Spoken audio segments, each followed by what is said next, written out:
사이언스의 신비한 만남 본게임 오늘도 본내용으로 곧장 진격해보도록 하겠습니다. 안녕하세요. 저희는 본게임의 NS입니다.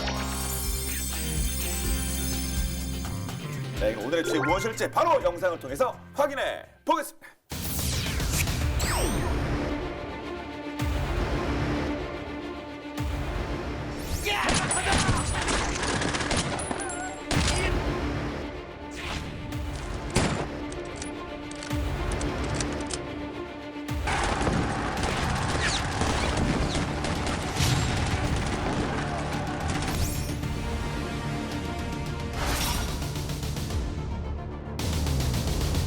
네, 자 오늘의 주제 6.25 전쟁 68주기를 맞아서 첫 번째 이야기 소총으로 본 6.25 전쟁입니다. 뭐 지금이야 뭐 레일건이 어떻고 무슨 뭐 EMP 탄이고 참만 미래 얘기 많이 하는데 사실 뭐 이때만 하더라도 뭐 예전 뭐 총칼 아닙니까? 그중에 그 요즘 뭐 1950년대 총이 제일 중요하지 않겠어요? 아무리 보더라도요. 그렇죠. 네. 6.25 전쟁을 단순화시켜서 보면 네. 사실 가장 중요한 것은 보병 가장 중요한 무기가 뭡니까? 소총 아닙니까? 그렇죠. 결국 네. 소총수들의 전쟁이라고 볼 수 있고요. 네. 그런 배경 중에 하나는 아시지만 우리나라가 이제 산악 지역이잖아요. 그러니까 다른 뭐 여러 기계화 장비들이 이제 작전하기 어려운 그런 상황이었고 또 그 당시에는 지금보다 도로 사정이 굉장히 안 좋았습니다. 그렇기 때문에 소총수들이 결정적인 역할을 할 수밖에 없었죠.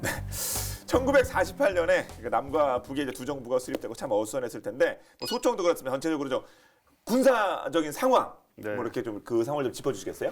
뭐 아시다시피 1948년, 49년 되면 이제 미군하고 소련이 철수를 하잖아요. 네. 양군이 철수를 하고 이제 5월부터 8월까지 383 분쟁 계속 일어나고 그다음에 7월에서 10월까지는 남한의 무장 유격대 공세 이런 것들이 계속되면서 굉장히 혼란스러웠죠. 그리고 뭐 대립과 충돌이 소소하게 계속 일어나던 시절이고 이때 경제적인 측면을 보자면 남한의 그때 이제 도매 물가 지수가 1945년 8월을 100으로 갔을 때 1950년 12월에는 4,980이 돼요. 요즘 뭐 베네수엘라 뭐 안타깝게도 그쪽 뭐 네, 그런 얘기 거, 아니 그 정도 수준 아니 그러니까 물가가 50배 오르는 거죠. 뭐 단순하게 생각하면. 근데 이제 북한은 경제력이 굉장히 향상이 돼가지고 1949년에는 이미 해방 전보다 경제 규모가 2배로 늘어나 있었고, 그러니까 이런 경제적 바탕이 있었기 때문에 북한이 1948년에 인민군 조직하고 무장을 시키고 또 소련의 무기 지원을 받아가지고 또 무장을 강화를 할 수가 있었던 거고요. 그래서 6.25 당시에 이제 무기를 비교를 해보자면 저 군과 이 상황을 비교를 해보자면 한국 육군 군사연구소에 따르면 북한군은 곡사포 552문, 대전차포 550문, 박격포 1728문, 장갑차 54대, 무엇보다도 전차 242대, 그리고 전투기와 전폭기가 226대나 있었던 데 반해 그리고 전체 병력이 20만 명이 넘는 근데 남한군은 곡사포 91문, 그리고 37mm 대전차포 140문, 박격포 960문, 장갑차 27대, 전차 없고 경비함 36척이라고 해서 그리고 병력도 절반밖에 안 되는 10만 명 수준이었기 때문에 심지어 어떤 얘기가 있었냐면 1949년에 주한 미 군사 고문단이 한국 육군을 일컬어 애국심 하나만 빼면 1775년의 독립전쟁 당시의 미군과 비슷한 전력이다. 200년 전 미군하고 비슷한 전력이다라고 얘기할 정도로 이제 문제가 있었고 그러다 보니까 이제 50년 6월 25일 새벽 4시에 이제 북한이 마음 놓고 공격을 할 수 있었던 거죠. 자 그럼 이제 그 구체적으로 오늘의 주제인 소총부터 한번 살펴보도록 하겠습니다. 남한은 어떤 소총 먼저 네. 꼽아야 될까요? 네, 6.25 전쟁 때 우리 군의 주력은 뭐니 해도 2차 대전 때 활약했던 M1 게런드입니다. 네. 여기 이 사진에 보이시는 친숙한 소총일 거예요. 군대를 안 간 예. 저도 친숙합니다. 심지어. 영화만 보셔도 예. 영화만 저는 우리 M56 도입되기 전에 주력 소총으로서 여러 해 동안 이제 상당히 활약을 했기 때문에 추억어린 이제 소총인데 이거는 이제 1936년에 미국 스프링필드 경기창의 기술 책임자인 존 켄티우스 게런드에서 개발이 됐고요. 이 미군에서 주력으로 보급된 최초의 반자동 소총입니다. 여기 본 게임 시청하시는 분은 반자동 소총이 뭔지는 뭐 다 아시겠죠. 네. 그럼에도 불구하고 부연 설명을 좀 예, 누르면 그냥 다다다다다 나가면 자동이고 예, 높아지면서 탕 이렇게 누르면 높아지면서 이제 설명을 드리면 예, 예. 사격 후에 자동으로 탄피가 배출이 되고 그 다음에 자동으로 탄환이 장전되기 때문에 방아쇠를 한 번 당기면 다음 연속으로 사격할 수 있는. 아, 구체적으로 설명은 그렇게 되고 그냥 땡기면 계속 나가. 이게 그렇구나. 탄피가 자동으로 배출되고 네. 자동으로 장전이 되고. 네. 아, 그 얘기 역시 또 기다리네. 왜냐하면 본 게임을 초등학생들도 보실 거예요. 아, 그렇죠. 예. 그러니까 저희가 그렇죠. 우리 시청자들 또 보다 많은 시청자들이 볼 수 있게끔 네. 8발을 내장하는 내장식 이제 탄창에서 강력한 7.62mm 탄, 5.56mm 탄이 아닙니다. 7.62mm 탄을 정확하고 빠르게 쏘고 재장전할 수 있는 그런 특징이 있었고, 근데 이제 최초의 M1 모델은 문제가 있었어요. 뭐냐면 가스압 그 작동 방식에 좀 문제가 있어서 네. 총구가 막히는 경향이 있었는데 이 1939년 이후에 이 총구 아래 관으로 가스를 배출하는 이러한 이제 배체 시스템이 등장해서 이제 신뢰성이 좀 높아졌다고 합니다. 근데 이제 2차 대전이 끝나면서 M1 소총은 생산이 종료가 됐는데 6.25 전쟁이 발발하면서 다시 재개됐어요. 1956년까지. 그러니까 1953년 6.25 전쟁이 끝난 뒤 3년 뒤까지 이제 생산이 계속된 거고요. 한국군 부대에는 이제 1948년 8월 정부 수립 이래 이제 지급이 되기 시작했고, 그 전까지는 사실 한국군의 주력은 뭐였냐면 일제 시대 일본군이 쓰던 그 일제 99식 소총을 이제 주력 무기로 썼었는데 이제 M1 게런드가 대체하기 시작했습니다. 근데 이게 문제가 옛날 이제 M1 소총 사용하시는 우리 장년층 이상 우리 선배님들은 정말 가슴 아픈 추억들인데 우리 한국군이 쓰기엔 좀 너무 무거워요. 4.3kg에서 좀 무겁다는 게 우리 비교 체구가 작은 한국 사람들한테는 좀 흠이었고, 미군들은 뭐 사용하는데 큰 문제는 없었죠. M16이 3kg 좀 안 될 거냐? 그 2.9인가 뭐 그럴 텐데. 그러니까 예. M16은 이거보다 훨씬 가볍죠. 1970년대까지 하여튼 우리 군과 애완을 같이 했던 그런 소총입니다. 네. 70년대까지 쓰였어요. 그렇죠. M16이 이제 그때 우리 한국군에 70년대 들어서 보급되기 시작했으니까 우리 아버지는 서서히 이제 대체를 한 거죠. 예. 아, 그래 60년대 가셨으니까. 그러니까 우리 아버님 세대들이 사실은 이제 주력 소총이었던 거죠. 그렇군요. 네. 그러면 우리의 주력 소총이 M1 게런드였으면 이에 맞서는 이제 북한 얘기도 해봐야 되지 않겠어요? 북한의 주력 소총은 제가 원래 동구권 총을 좋아하잖아요. 알겠죠? 그러면 남북은 이게 동서까지는 괜찮아요. 남북은 아니죠. 예. 북한 무기를 좋아하시는 건 아니시죠? 뭐 그런 건 사실 뭐 따지고 보면 북한 무기가 아니니까. 그렇죠. 원소스가 저쪽이구나. 네. 소비에트 쪽이구나. 우리 몇 번 나왔던 그 모신 나강이라는 모신 나강. 예, 이 M1891 30 모신 나강 소총인데, 본 게임에서 저도 여러 번 얘기를 했었는데 이 소총은 1891년에 그 러시아 제국군의 모신 대령이 주설계를 맡고 벨기에가 유명하잖아요, 총으로. 벨기에 총기 설계자였던 나강 형제가 이제 일부 설계에 참여해서 이래서 모신 나강이 되는 거거든요. 1917년에 이제 그 소련 혁명이 있죠. 볼셰비키 혁명이 있고, 그 다음에 2차 세계대전까지 소련군의 주력 소총이 이거였고요. 그 다음에 종전 후에 이제 중국이나 북한 등으로 이렇게 넘어가게 되는 거죠. 사실 그 저격 수총에도 나왔던 그 뭐냐 고지전 김옥균 씨가 썼던 뭐 2초. 그때도 모신 나강. 지난 시간에 얘기했었죠. 일단. 그러면 1891년에 야 진짜 이건 진짜 오래됐네요. M1 게런드보다 훨씬 더 오래됐는데 지금은 안 쓰겠죠 당연히. 사실 총은 뭐 오래됐다고 꼭 부식이라고만 볼 수 없는 것이, 뭐 저 콜트 45구경 같은 경우도 되게 오랫동안 미군 제식 권총으로 쓰이고 했으니까. 근데 이건 이제 7.62mm이고 잔고장이 없는 걸로 유명한, 역시 그 러시아 소련 소총에 잔고장이 없는 걸로 유명해서 아직도 쓰고 있을 수도 있다 어디선가는, 그런 생각이 들고요. 사용 연도로 따지면 지금까지 쓴다고 하면 120년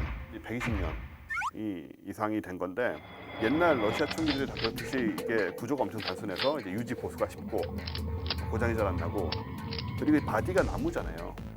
이게 뭐가 좋으냐면 특히 러시아 같은 데서는 이게 쇠로 돼 있으면 겨울에 살이 늘 붙어요, 막 손이. 그렇죠. 영하 30-40도씩 되니까. 얼어버리니까. 그렇죠. 이런 문제를 이제 겪지 않아도 되니까 혹한 계승이 굉장히 좋다는 또 장점이 있고, 그래서 아직도 러시아 사냥꾼들이 쓴다는 얘기가 있고요. 북쪽에 뭐 시베리아 이런 데서 곰 잡으려고 뭐 이렇게 쓰는. 근데 이제 M1 게런드하고는 결정적으로 다른 게, 요거는 볼트 액션이다. 그 말은 사격을 한 다음에 당겨서 네. 다시 탄피 배출하고 다시 써야 되는 이제 그런 점에서 큰 차이가 있죠. 그리고 반자동이랑 이 볼텍전 이게 볼텍전 저격총으로 쓰면 모르는데 일반 소총으로 쓰면 이거 소위 연사속도 이런 거 큰 차이 나서 이거는 이게 전력차가 좀 난다고 봐야 되는 거 아닐까요? 사실 뭐 엄청나게 나죠. 네. 일단 연사 속도는 뭐 2.4배 정도 난다고 네. 보고요. 작동 방식의 차이가 발사 속도만 영향을 미치는 게 아니고 지난번에도 얘기했지만은 볼텍션 소총을 한 발 쏜 다음에 이걸 당기고 뭐 탄피 배출하고 해야 되니까 움직이잖아요, 총이. 네. 그래서 장전을 하고 있던 상태가 흐트러져서 다시 이제 조준을 다시 해야 되는 이런 상황이 벌어지기 때문에 아무래도 명중률도 낮을 수밖에 없고. 근데 이제 M1 같은 경우에는 초탄이 빗나가도 계속 조준을 유지하고 쏠 수가 있으니까 명중률이 높을 수밖에 없고 좀 차이가 나죠. 제 사이트에 사진이 하나 올라왔는데 그게 시리아 내전이었는지 좀 헷갈리긴 하는데 최근에 모신 나강 소총을 사용하는 사진이 올라온 거예요. 그러니까 120년. 아직도 그러니까 지금 그게 아주 120년째 시베리아 공만 잡는 게 아니라 예. 그러니까 이제 그런 면에 상당히 역시 베스트셀러 소총 중에 하나다. 잘 만든 소총 중에 역시 하나다. 러시아 소총도 좋죠. 예, 그렇게 말씀드리겠고 총성 관련해서 옛날 6.25 전쟁 때 아주 그 흥미로운 사례가 하나 생각나는데 6.25 전쟁 초기에 이제 1950년 6월 25일부터 30일까지 이 춘천 일대에서 벌어진 유명한 이제 춘천 전투라고 있습니다. 그때 그 춘천 지역을 방어하고 있는 게 우리 한국군 6사단이었는데 이때 이 6사단이 정말 잘 싸웠어요. 초기에 이제 우리가 6.25 전쟁 때 기습을 당해서 뭐 흔히 쓰는 파죽지세를 우리가 당했잖아요. 네. 서울도 바로 이제 함락되고 그랬는데 이때 6사단이 북한군을 며칠 동안 저지를 합니다. 이렇게 볼록 이렇게 된 거 아닙니까? 예, 그래서 예. 이제 북한군이 속전속결로 남한을 점령하려던 계획에 상당히 차질을 빚게 되고 그런 점에서 이제 큰 공을 세운 게 이제 춘천 전투인데 이때 그 38선을 돌파하는 북한군 부대에 선봉을 섰던 부대 중에 사실은 그 조선족 부대들이 있었어요. 근데 좀 웬 조선족하고 좀 우리 뜻밖이지 않아요? 중국 동포. 그러니까 예. 그게 이제 그 스토리가 있는데 그 당시에 이제 북한군도 상당히 증강을 했지만 북한군은 실전 경이 없었어요. 근데 그 당시에 1949년 후반기부터 군사력을 집중적으로 증강하는데 그때 한인 동북우영군들이 이 북한 쪽으로 대거 기원합니다. 일제 시대에 이제 일제의 압박을 피해서 만주로 우리 동포들이 많이 이주를 했잖아요. 만주국이 패망된 다음에 자기를 받아주니까 목색동 군대에 젊은이들이 많이 들어가게 되는데 그때 이제 중국에서 이제 국공 내전 있잖아요. 모택동하고 장개석 군대하고 이제 그 싸운 내전이 있었는데 그때 그 모택동 군대에 들어간 이 우영군들이 조선족들이 이 상당히 질 높은 훈련을 받고 또 하나는 이제 국공 내전을 통해서 뭘 했겠어요? 수많은 이제 실전을 치렀겠죠. 이 실전 경험을 쌓게 됩니다. 근데 이제 49년에 국공 내전이 끝나잖아요. 그 이후에 이제 북한 쪽으로 들어가게 되는 건데 이제 그런 점에서 이 조선우영군 조선족들은 상당히 프라이드가 강했죠. 뭐 남조선군은 말할 것도 없고 이제 북한군의 경우도 실전 경험이 없으니까 자기들만큼 뭐 실력 있는 군대가 없다 이제 그런 프라이드가 이제 강했던 싸봐서 저한테 뭐 이런 생각했을 거 아닙니까? 사실은. 군대였는데 이렇게 그래서 선봉에 서서 이제 참전을 한 경우가 많았는데 1950년 6월 28일 그러니까 6.25 전쟁 발발 4월 뒤에 그때 비가 왔다고 그럽니다. 춘천 시내에 있던 북한군 내에서 그 소동이 있었는데 그때 이제 북한군 주력은 2사단이었어요. 근데 이때 그 조선족 7사단이 북한군을 지원하기 위해서 투입이 됐었는데 이제 서로 이제 각자 맡은 지역을 점령하고 경계를 서고 있었어요. 근데 밤 9시쯤 돼가지고 어디서 오발을 했습니다. 한쪽에서. 근데 이제 그때 조선족 7사단은 중국에서 갖고 나왔던 일제 99 소총을 갖고 있었고 북한군 2사단은 아까 말씀하신 소련제 모신나강 소총을 갖고 있었는데 이 오발한 총성이 자기가 갖고 있는 거 다른 거예요. 그러니까 이거 M1 소총으로 무장한 우리 국군이 이제 침투한 거 아니냐. 그렇게 오인을 해가지고 서로 이제 밤에 잘 확인이 안 되니까 일단 쏘고 본 거죠. 전시기도 하고. 예. 1시간 동안이나 서로 죽이는 시가전이 아군 간에 이제 북한군과 조선군 간에 벌어졌다고. 네. 결국 우리 춘천 전투 우리 한국 국군이 우리 그 국군이 승리를 했다는 거뭐 나름 이재도 있었던 있는 그러니까 우리 입장에서 그쵸. 이재도 있었던 예, 예. 사흘간 전투에서 북한군 이사단이 무려 6,800명의 사상자가 발생을 했다고 그래요.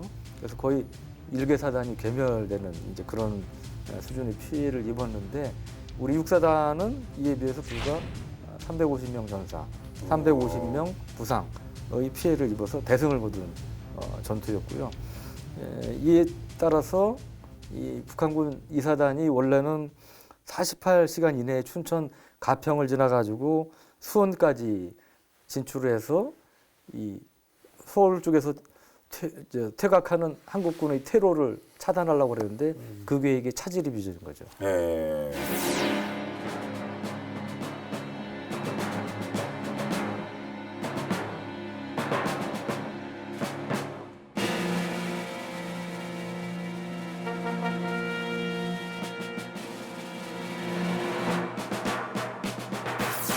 안타깝게도 3개월 만에 그 낙동강까지 계속 뭐 밀릴 수밖에 없어요. 뭐 전체적인 전력이 앞서서 데이터 뭐 보여주신 것처럼 밀렸으니까. 말씀하신 대로 파죽지세로 네. 밀려서 파죽지세로 이겨야 되는데 파죽지세로 패주를 그렇죠. 보통 우리가 이제 공세할 때, 구세할 때 쓰는 표현이죠. 예. 패주에서 이제 낙동강까지 밀려오게 되는데 미국이 이제 화들짝 놀란 거죠. 그래서 이거는 좀 너무 빠르고 위험하고 하니까 그래서 이제 유엔군이 창설이 되죠 이때. 그래서 유엔군 창설이 되면서 참전국들을 조직을 하고 그리고 이제 일본 주둔 미군 사령관이 당시에 메가더잖아요.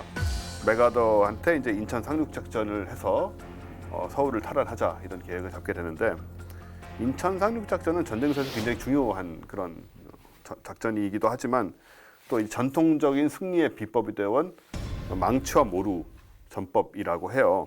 모루가 망치기 그러니까 때리면 이게 놓는 거 아니에요? 이거 쇠로 만들어서 이렇게 그래서 놓는 한번 거. 예, 이런 게 모르죠. 아, 그렇죠, 그렇죠. 네, 예. 맞습니다. 대장간 가면 그렇죠. 예, 나오네. 예. 망치를 받쳐주는 쇠로 된 아주 큰 네. 이런 단단한 그렇죠. 물건. 침대에다 놓고 망치질하면 소용없는 거 아니에요? 그렇죠. 단단한 게 있어야 될 거 아니에요? 그렇죠. 예. 낙동강에서부터 전면으로 반격을 할 수도 있겠지만 이 유엔군의 전력이라면 그러면 이제 손실이 굉장히 크잖아요. 위험성도 많고. 그러니까는 인천에 상륙해서 이 모루를 딱 만들어 놓자. 그런 다음에 낙동강에서부터 망치를 휘둘러서 올라가면 이 포위가 되는 상태가 되니까 섬멸할 수 있다. 이런 작전을 구사한 것인데 굉장히 뭐 성공을 했고요. 다들 아시다시피. 그래서 게다가 기습공격이고 그래서 적은 소위 말하는 추풍낙엽으로 흩어지고 괴멸되는 상황이 벌어져서 이제 인천 상륙작전하고 국군하고 유엔군이 합심해서 보름 만에 38섬 이남을 모조리 다시 회복하는 엄청난 속도로 다시 회복을 하게 되죠. 네. 그래서 그 인천 상륙 작전을 20세기의 뭐 칸나이 작전, 그러니까 한니발이 그 로마군 이렇게 포위해서 거의 선멸했던 뭐 이렇게 비견되기도 하던데요. 근데 그때 인천 상륙 작전 때 우리가 썼던 그 총은 뭐 애만 그 이때는 기계를- 이제 카빈 소총, 예비군 카빈. 네. 예, 카빈이라는 게 근데 사실 뭐 여러 가지 총을 의미하는 건데요. 이게 되게 당시에는 비밀 병기였어요. 최신의 6.25 전쟁 때 미 8군 특수전사령부 소속의 미 해병대가 이제 인천 상륙작전, 서울 탈환작전, 동두천 포천 전투 이런 것에 정말 큰 공훈을 세우게 되고요.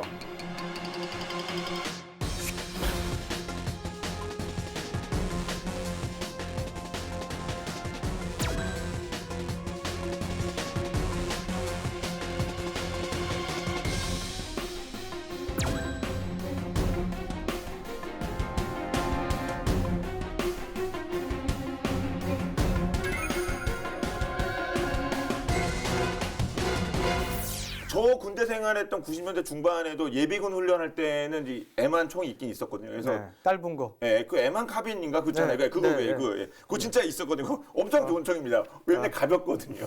그리고 군인들이 무거운 거 싫어하는데 네, 네. 그래서 하여튼 그쪽 맞죠, 하여튼 예비군 때 쓰는 맞습니다. 총. 우리 예, 예비군이 많이 썼던 거는 M1 카빈입니다. 예. 근데 이제 카빈이 많은데 카빈이 원래 뭐냐면 특정 이제 고유 명사보다는 보통 명사 성격으로 보시면 돼요.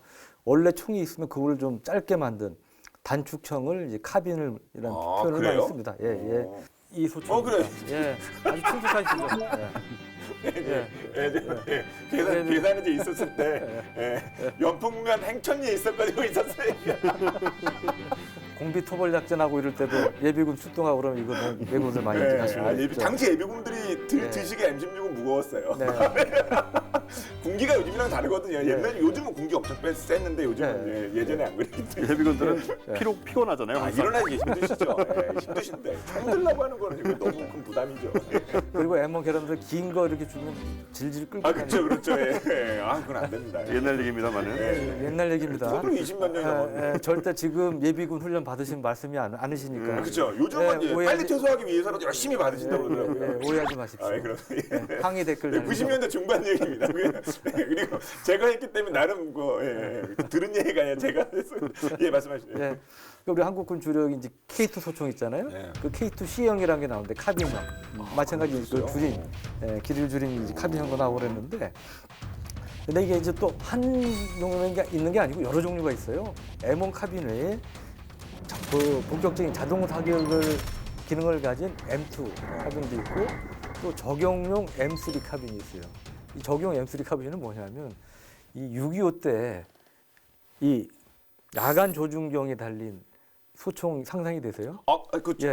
적외선으로? 적외선으로. 예. 그 당시에 적외선 있었어요? 그 야간 조준할 수 있는 그런 카빈 소총이 있었어요. 그런데 뭐 지금보다 훨씬 크죠. 한 이만해요. 예. 적외선 그게. 예, 장비가. 그러니까 소총 위에 이만한 거 달리니까 그걸 전 어떻게 제대로 들고나 있었을까지 의심스럽긴 한데. 월드컵 보면 나올 그 카메라 큰 거 나오잖아요. 월드컵 보면 이제 그 수준인가 보죠. 예. 저 대포라고 부르는데. 거의 대포 수준입니다. 그 기자님들 많이 600mm, 쓰시잖아요. 600mm 뭐 망원 렌즈. 저 망원 렌즈 맞다. 예. 600mm보다 더 큰 이런 건데 하여튼 이제 그런 적용용 M3도 있었고. 근데 역시 우리 가장 많이 널리 쓰였던 거는 우리 M1 이제 카빈이었고요. 원래 이제 카빈이라는 게 붙은 게 기병용 소총으로 만들어진 거예요.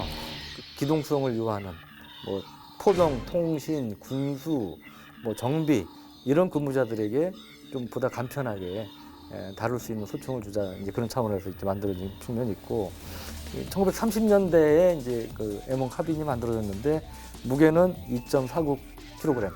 그러니까 아까 M1 게런드가 몇 킬로라고? 4.37. 4.3이라고 그랬잖아요. 반이네요, 반. 그러니까 엄청 가벼워진 거죠. 네. 훨씬 가볍고 길이도 90.37cm로 20cm 정도가 짧아졌습니다. 대신에 세상에 공짜 없다고 위력은 약한 거죠. 위력은 그 카빈 탄환의 총구 에너지는 그 1074줄 에너지라는 줄 있지 않습니까? 1074줄인데 M1 게런드의 그 소총탄은 3663줄이었어요. 그러니까 거의 3분의 1 정도에 이제 불과했던 거죠. M1 카빈은 M1에 비해서 사거리도 짧고 위력, 관통력도 떨어졌지만 가볍고 휴대하기 편리한 장점이 있었다. 네. 제가 보기에는 평화시를 전제로 했을 때 장점이 뚜렷한 총이네요. 단점은 별로 눈에 띄지 않습니다. 근데 장점이 뚜렷한 총입니다. 저 같은 가볍고 짧고. 저 같은 사람을 위한 총이죠. 네. 저여도 당연히 평화시를 기준으로 했을 때 그렇습니다. 네.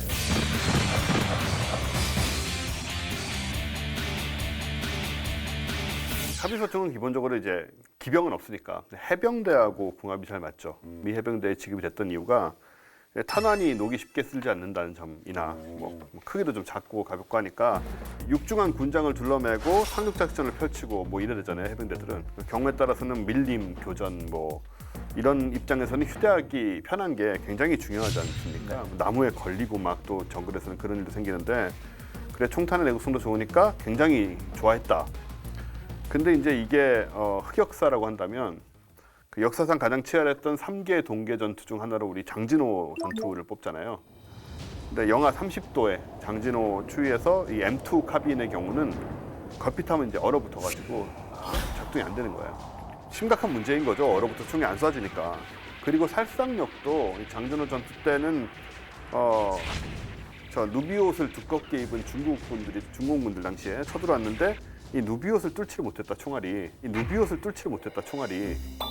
방탄복도 아니고 좀 방한복을 입은 것을 총알이 못 뚫을 정도로 좀 약한 그런 관통력이 너무 약해가지고 이 중공군들이 그 총을 맞으면서 계속 달려오는 거예요.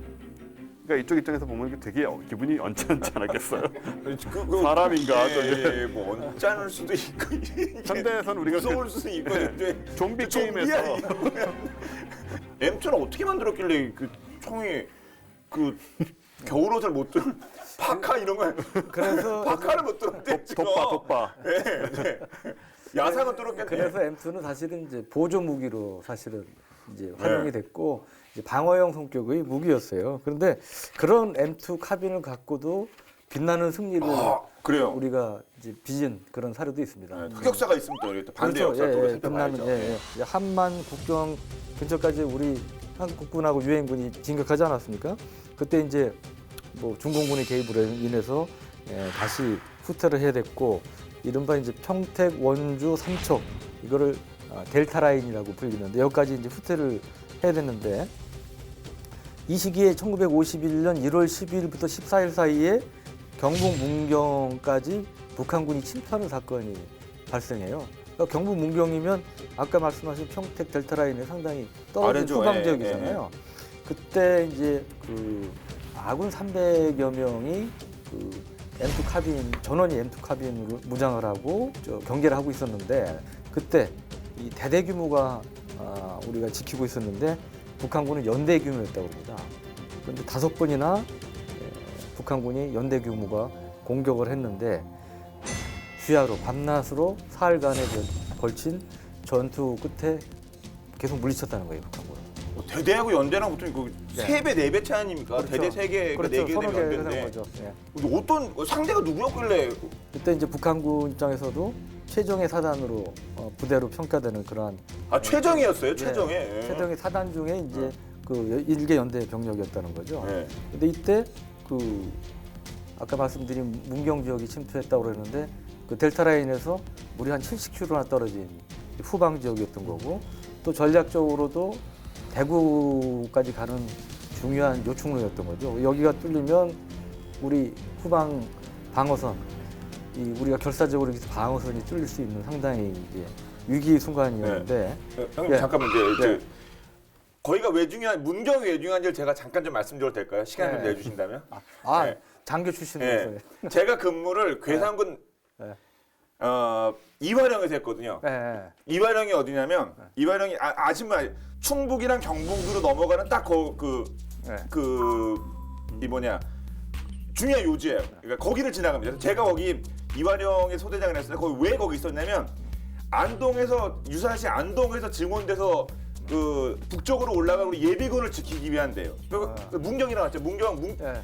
예전에 선비들도 과거보다 거기 지나갑니다. 그게 문경세제 아닙니까? 문경세제. 예. 예. 예. 그러니까 또 이제 한반도 지도 보시면은 거기 왼쪽에는 속리산, 오른쪽에는 월악산이 있어요. 네. 그 옆에 또 조령산도 있고. 그래서 거기를 지나갈 수밖에 없어요. 높은 데가 많으니까. 정말 중요한 데입니다. 인지들한테도 또 중요한. 그렇겠네요. 예. 그렇죠. 예. 그래서 요즘은 거의 사극 거기서 많이 찍어요. 아무튼 그래서 이게 문경 전투가 굉장히 중요한데 우리 이제 300여 명 정도의 이제 정찰대 병력이었고 북한군은 연대 수준이었는데 사가들이 평가하기는 이때 패배했더라면 뭐 한반도는 남북이 아니라 동서로 분할될지도 모른다. 뭐 그런 얘기를 하고 그랬는데 우리 전 MC가 말씀하신 이제 그런 맥락에서 의미가 있는 거죠. 우리는 M2 카빈을 썼고 그럼 상대는 무슨 총을 썼을까요? 보시면 바로 네. 네. 따발총. 따발총. 친숙한 예. 총이죠. 따발총 이건 정식 명칭 아니죠? 아니죠. 따발총 이게 정식 명칭 뭡니까 그거 따발총? PPSH-41이라고 하는데 이걸 파파샤라고 아까 이제 서브 머신건이라고 하는 기관 단총인데 6.25 영화에 항상 나오기 때문에 뭐 어릴 때부터 초등학교 때부터 알았어요 이거. 옛날 나오면 따발총이다 저게. 소품으로 굉장히 많이 쓰여왔고 또 뭐 영화 인천 상륙 작전의 주인공이자 해군 첩보부였던 그 장학수 대위 있잖아요. 장학수 대위 역의 이정재 씨. 씨. 이정재 씨가 이제 6.25 참전 용사들에게 이 총을 사용을 하죠. 예, 쏘고 있는 그런 장면이 많이 나오는데 이게 아까 이제 모신나강이 볼트 액션이라고 말씀드렸잖아요. 그죠? 네. 이게 아무래도 한계가 있습니다. 그러다 보니까는 이제 북한군이나 2차 세계대전 당시에 소련군이 그 완전 자동 연사가 가능한 따발총 같은 기관 단총을 선호를 하게 되죠. 일단 막대형 탄창도 있어요, 이것도. 잘 못 보셨겠지만. 우리 기본 tan창을 막대형이라고 하는. 네네. 기본 탄창으로 35발이 들어가고 이제 우리가 들어가는 건데. 우리가 익숙한 탄창은 바로 이거 아니겠습니까? 그죠? 노란 거. 여기에는 드럼 탄창. 71발이 들어가요. 네. 71발이 들어간다는 말은 웬만한 교전에서는 탄창 하나로 전투를 할 수 있다는 얘기예요. 갈지 않고. 따블총에서 그런데 이 따블총 이거 어원은 뭐예요? 또아리 같이 생겼잖아요. 또아리. 또아리 그죠? 뱀 요거 예, 뱀. 예. 따발이 또아리의 함경도 사투리래요. 그래요? 예, 그래서 저는 다발총인가 생각했어요. 그래서 아 총알이 다발로 네. 나가니까. 근데 그게 아니고 이게 또아리라고 해서 그 따발총이라고 함경도 말로 불렸다고 했던 거고 네. 뭐 물동이 같은 옛날에 왜 여기 이렇게 헝겊 같은 거를 예. 천으로 만든 거예요. 이런 걸 이제 또아리라고 해서 그래서 따발총이 된 거고 다발총이 아니다. 이 따발총도 71발 들어가 사실 엄청난 거죠. 엄청 또 얼마나 이때 무겁겠어요, 그게. 연사를 했으니까 화력 제한 면에서는 이제 압도적으로 이제 장점이 있는 건데 또 단점이 있었어요. 뭐냐면 아까 M2 카빈이 이 누비옷 방한복 입은 중공군 못 뚫어서 뭐처럼 막 총 맞고도 뛰어왔다고 그러잖아요. 따발총도 이게 연사가 많이 되면서 이게 위력이 약해진다는 거야. 6.25 전쟁 때 적군과 아군이 총기를 오인한 끝에 하룻밤 적과 위험한 파티가 벌어졌다고 하는데 어떤 내용일지 본방 야세에서 함께 보도록 하겠습니다.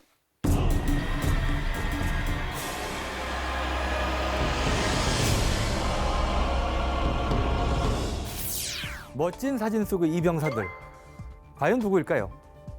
바로 가평전투 승리의 주역 영련방 제27여단 병사들입니다. 27여단은 6.25 전쟁 당시 가평전 일대에서 중공군의 인해 전술을 막아내며 기념비적 승리를 거뒀는데요. 그런데 말입니다. 총탄이 휘발치고 사방에서 포탄이 터지는 전쟁터. 수천 명, 때론 수만 명이 뒤엉켜 싸우는데 내가 겨누는 사람이 아군인지 적군인지 어떻게 구별할까요? 용맹을 떨친 27여단이 6.25 전쟁 도중 적군인 북한군과 술까지 나눠 먹었다는데 이게 다 소총 때문에 생긴 일이라는 사실 알고 계셨나요?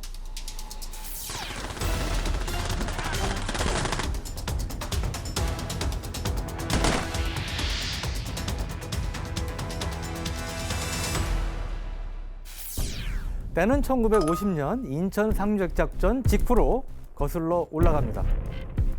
9월 30일 영국군 제27여단은 호주 대대가 배속되자 부대 명칭을 영련방 제27여단으로 개칭한 후 북진 작전에 참가하는데요. 10월 17일 밤 27여단은 황해도 사리원에 입성합니다. 그러나 칠흑 같은 어둠에 더 이상 행군이 어려워졌고 하룻밤 묵어가기로 결정하죠. 335 둘러앉아 소총을 재정비하던 그때 양손을 든 인민군 병사 한 명이 풀숲에서 나옵니다. 27여단 병사들은 총을 겨누고 거듭 아군이냐고 묻는데요.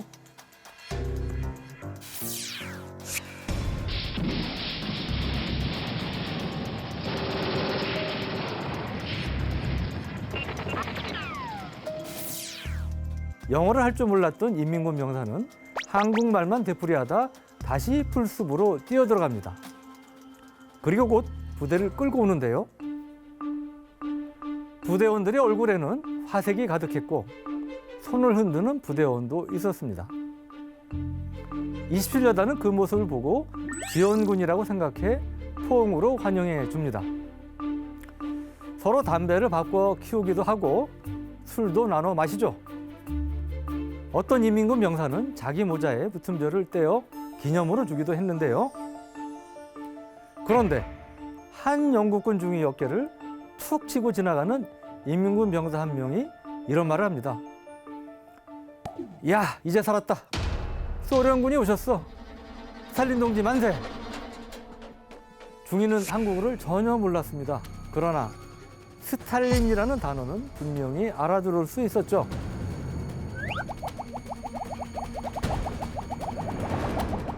중위는 조용히 자기 직속 부하들을 불러 모은 다음 멋 모르고 즐거워하던 인민군 병사들을 때려잡기 시작하는데요. 알고 보니 이들은 개성에서 철수해 후퇴하던 인민군 부대였습니다.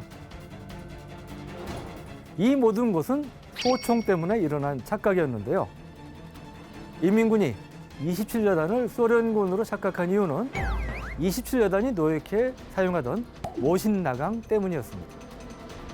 모신나강은 소련제 볼트 액션 소총으로 6.25 전쟁 당시 북한군의 주력 소총이었는데요. 후퇴하던 인민군이 모신나강을 보고 자신들을 돕기 위해 온 소련군인 줄 알았던 거죠.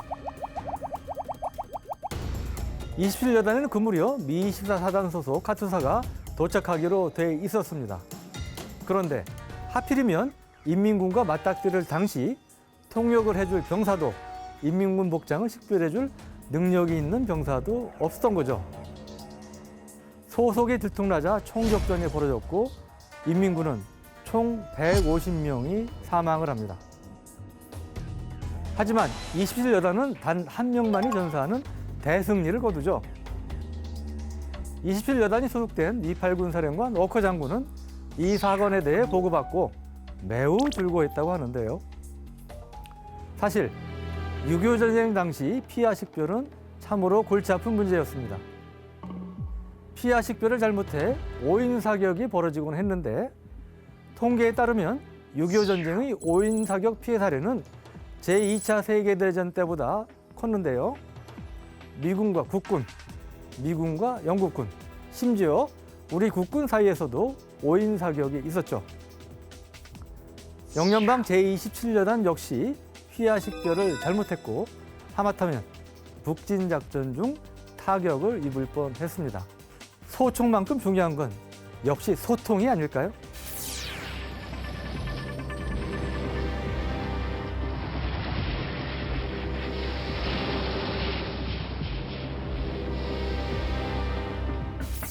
자, 또 다시 또 소총 얘기로 돌아가서 총 얘기로 돌아가서 그러면 따발총에 준하는 우리의 총은 이게 연사되는 건 뭐가 있었을까요? 네, 6.25 전쟁 때 우리 육군 분대에서 사용했던 그 대표적인 그 자동 소총에는 M1918 브라우닝이 있는데요. 이거는 이제 바라고 그래요. 브라우닝 오토매틱 라이플이라고 그래요. 이거는 그야말로 자동 소총, 자동 사격이 가능한 이런 그 소총이었고, 그러니까 뭐 당연히 한 번 당겨는 또 연발로 계속 사격이 가능한 이런 거였는데, 이 바는 원래 이제 1차 세계대전 말기인 1918년에 미국에서 개발해서 제식한 이제 그런 소총이고요. 당시에 미군은 이제 그 당시 이제 기관총이 있었는데, 뭐 영화 보셨으면 아시지만 그 당시 기관총은 굉장히 크고 무거웠습니다. 네, 그래서 가볍게 운반할 수 있는 적절한 기관총이 없느냐 미군들이 이제 고민을 했고, 실제로 또 어려움도 겪었고, 그래서 이 참호전에 적합한 이 소총 또는 이제 가벼운 무게의 경기관총을 개발하겠다고 미국이 이제 고심해서 개발한 게 이 바고요. 그 당시에는 사실은 자동 소총이 일반화되기 전이죠. 그런데 분대급에서 자동 사격이 가능한 소총이 만들어졌다는 게 이 바의 가장 큰 이제 강점이었고, 또 주력 소총이었던 M1과 같은 탄환 7.62mm 탄을 쓴다는 것도 이제 장점이었습니다. 네. M1 1918 이 바는 또 뭐 단점은 또 어떤 것들이 있을까요? 네. 예, 이것도 이제 탄창을 이제 쓰게 되는데, 네.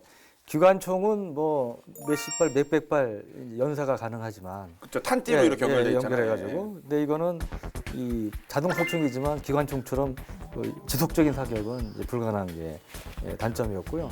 또 이제 기관총과는 달리 이 총열 교환도 쉽지가 않았어요. 그리고 탄띠를 사용하는 그런 사격도 이제 거의 불가능했다고 그러고요. 또 무게도 8.7kg. 그러니까 우리가 M1 아까 4.3kg가 무겁다고 그랬는데 엄청 무거운 거죠. 8.7kg, 2배인데. 기관총급이네요, 진짜. 예. 그리고 길이가 1m 21cm였습니다. 길이도 뭐 상당히 긴 편이었고요. 너무 무겁고 길었다. 이것도 이제 단점인 거고. 또 하나 문제가 반동이 너무 컸어요. 사격할 때. 그러니까 M16 같은 경우는 뭐 우리가 손으로 들고 쏘는데 뭐 큰 어려움은 없지만, 이거는 손으로 들고 사격할 때는 뭐 람보 정도면 뭐 사격이 가능해요. 아, 람보는 양쪽에다 하죠. 람보는 양쪽에다 하죠. 람보는 뭐 M60도 한 손으로 들고 그렇죠. 사격하잖아요. 그러니까 양쪽으로 쏴야죠. 뭐 네. 한쪽으로 해야 한 손이 놀면 되겠습니까? 부지런히 살아야죠. 막. 네. 근데 우리 같은 사람은 안 되는 거죠. 그러니까 이제, 들고 움직이기도 어렵죠. 네, 그러니까 멜빵을 이제 어깨에 메고 이제 쏴야 되는. 네. 이제 양각대도 그런 있었을 거래, 그 총이 아마. 네. 앞에 이렇게 다리가. 네, 이제 물론 이제 그것도 활용해서 이제 네. 그렇지만 들고 쏠 때는 이제 그렇게 해야 된다는 거고. 근데 이제 우리가 이제 이거를 6.25 전쟁 전에도 있었습니다. 6.25 전쟁 전에 1,324점을 인수해서 갖고 있었고 6.25 전쟁 일어난 다음에는 13,139점을 추가로 인수해서 우리 소총분대의 자동화기 사수가 운영을 했다고 합니다. 근데 이게 재밌는 게 1952년 12월에 이 거의 혼자서 골지를 점령한 분이 있으세요. 거의 혼자서 골지를 점령한 분이 있으세요. 그 놀이고주의 불사신이라고 불렸던 육군 1사단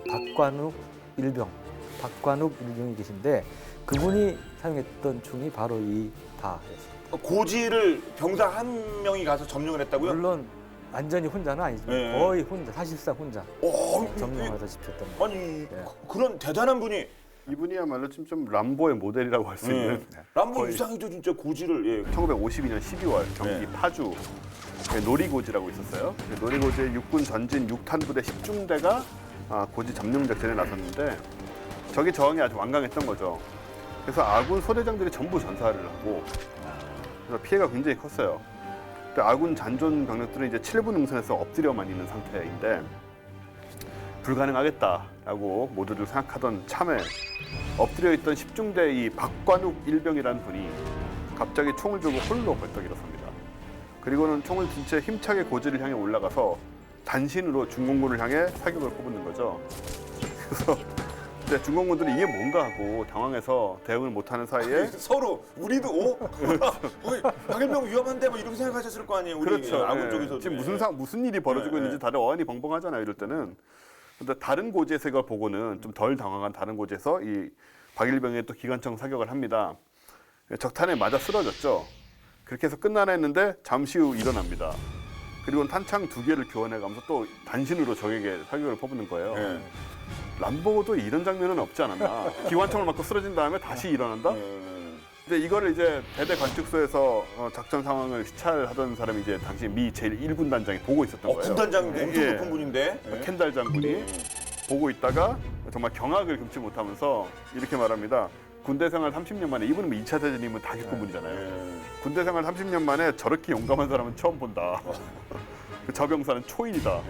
이렇게 말을 했다고 합니다. 그래서 이후에 박관욱 일병이 말하기를 그때 이제 소대장, 분대장 다 전사하고 부상을 입어서 남은 병사는 1병, 2병 정도였는데 생각을 해보니까 우리가 이 고지를 점령하면 상관의 죽음에 보답할 수도 있고 또 마침 고지에 보니까 적도 얼마 없는 것 같더라. 근거가 있었군요. 이분이 그냥 뭐 판단을 한 거죠. 그래서 용기를 낸 거고 근데 아무튼 이 상황에서 살아나셨어요. 그래서 이제 이 공로로 미국 육군이 수여하는 세 번째로 높은 훈장인 은성 훈장, 실버스타를 받게 됩니다. 미군이 수여하는. 예. 근데 이분이 이제 당시에 들고 있던 게 바로 자동 사격이 가능했던 거 봐. 그 총이었기 때문에 이게 가능했던 것이 아니냐. 몰트 액션 뭐 이래가지고 이게 할 수가 없는 한방 쏘고 팡, 한방 쏘고 팡 이게 되겠습니까? 그러니까요. 예. 그러니까 아마 그것 때문에 또 가능하지 않았나 이렇게 생각이 되죠. 그쵸, 아까 그 말씀하신 것처럼 총이 그렇게 무겁고 또 그러니까 당연히 총이 무겁고 길고 그러면 세거든요. 그래서 저걸 제압할 수 있었나 봅니다. 사실 저희 우리 그 게임할 때 1인분이라고 하거든요. 이렇게 자기 역할 하는 거를 기본 자기 역할인데 이분의 1인분 엄청난 고지를 그냥 근데 하여튼 박관욱 일병님. 근데 이 무거운 발을 들고 또 고지를 올라가서 했다는 건 대단하신 거죠, 사실. 근데 따지고 소총 얘기했는데요. 그 소총하면 좋아하시는 게 AK-47. 47년에 맞는 거 아닙니까? 근데 6.25 때는 뭐 오늘 왜 안 나와요? 6.25 때 안. 근데 47년에 만들긴 했는데 이게 산술적으로 보면 뭐 3년 뒤니까 뭐 불가능한 거는 아닌 것처럼 보이지만 실제로 추적을 해보면 본격적으로 AK-47 생산된 게 1949년부터라고 그래요. 6.25 전쟁 직전이었고 또 실제로 그 처음에 이제 제작상에 문제가 있어가지고 양산된 거, 대량 생산된 거는 1956년부터라고 합니다. 전쟁 끝난 다음에. 그러니까 실제로 보면 한국적으로 보면 6.25 전쟁 중에 AK가 북한군이나 중공군에 뭐 보급돼서 대량으로 보급돼 사용됐을 가능성은 굉장히 낮다고 봐야죠. 거의 없다고 봐야죠. 그렇구나. 사실 그 배창호 감독님인가 그분 영화 수선이라는 영화에 이게 이 북한군이 AK 쓰는 장면이 나오는데 그거는 뭐 영화니까. 따발총이 나와야 되죠. 따발총. 뭐 그랬던 것 같네요. 확실히 뭐 총 비교를 해보면은 하여튼 이거 진짜 소총계 라이벌 아닙니까? 무슨 뭐 메시, 호날두 무슨 뭐 그렇죠. 영원한 라이벌. 영원한 라이벌이잖아요. M16 저 이거를 갖고 이 총 들고 군대 생활에 전 예측이 좀 가긴 해요. M16. M16은 5.56 곱하기 45mm 탄을 써서 반동은 적죠. AK-47은 7.6mm 탄, 구경이 크잖아요. 곱하기 30mm 탄을 쓰니까 반동이 좀 더 크긴 하죠. 그래서 M16개 수총이 AK보다는 40조보다는 좀 더 정확하다고 이제 볼 수가 있고, 요즘 비행장에서 보면 그 새 쫓는 팀 있잖아요. 예. 아 그죠. 그런 네. 그 네. 부대원도 있다고 들었어요. 네, 근데 버드 얼러티 팀이야 그래요. 그러니까 새 쫓아내는 팀. 그걸 이제 그 배트 팀이라고 그러는데 배트맨이 아니고. 근데 하여튼 그 당시에도 이제 그런 그 버드 스트라이크를 방지하기 위해서 그 도요새 같은 이런 재빠른 새를 쏴버리는데 이제 사용했다는 거죠. 그게 끊임없이 베트남전에 이런 걸 거치면서 계속 개량을 해서 상당히 생명력이 길고 또 그 유명한 AK-47이 적수가 된 거죠. 저 탄도 안정된 거 하나도 없어요. 어차피 그런 식으로 한방 맞으면 죽이 중요해. 그런 식으로 사격도 안 되고 무슨 뭐 스나이퍼 할 거 아니면 네. 근데 결국은 이제 실전에서도 마찬가지 아니겠느냐. 이게 맨날 고장 나고 잘 막 잼 일어나고 이러잖아요. M16은. 근데 AK-47은 여러 번 말씀드렸지만 진흙탕에 처박아 놓고 꺼내서 물에 씻어서 그냥 쏘면 나간다. 네. 맹물에 그냥 뭐 안에 분해할 필요도 없고 이런 얘기까지 있어서 그래도 한편 진흙탕에 빠지면 M16은 그냥 버려야 되거든요. 수리도 안 되고 거의. 엄청 닦아. 그 비 맞고 우리랑 엄청 닦아야 돼요. 그러니까 엄청 뭐 닦아야 아시잖아요. 되는데. 그러니까 뭐 이런 게 벌써 뭐 상대가 안 되는 규정이다.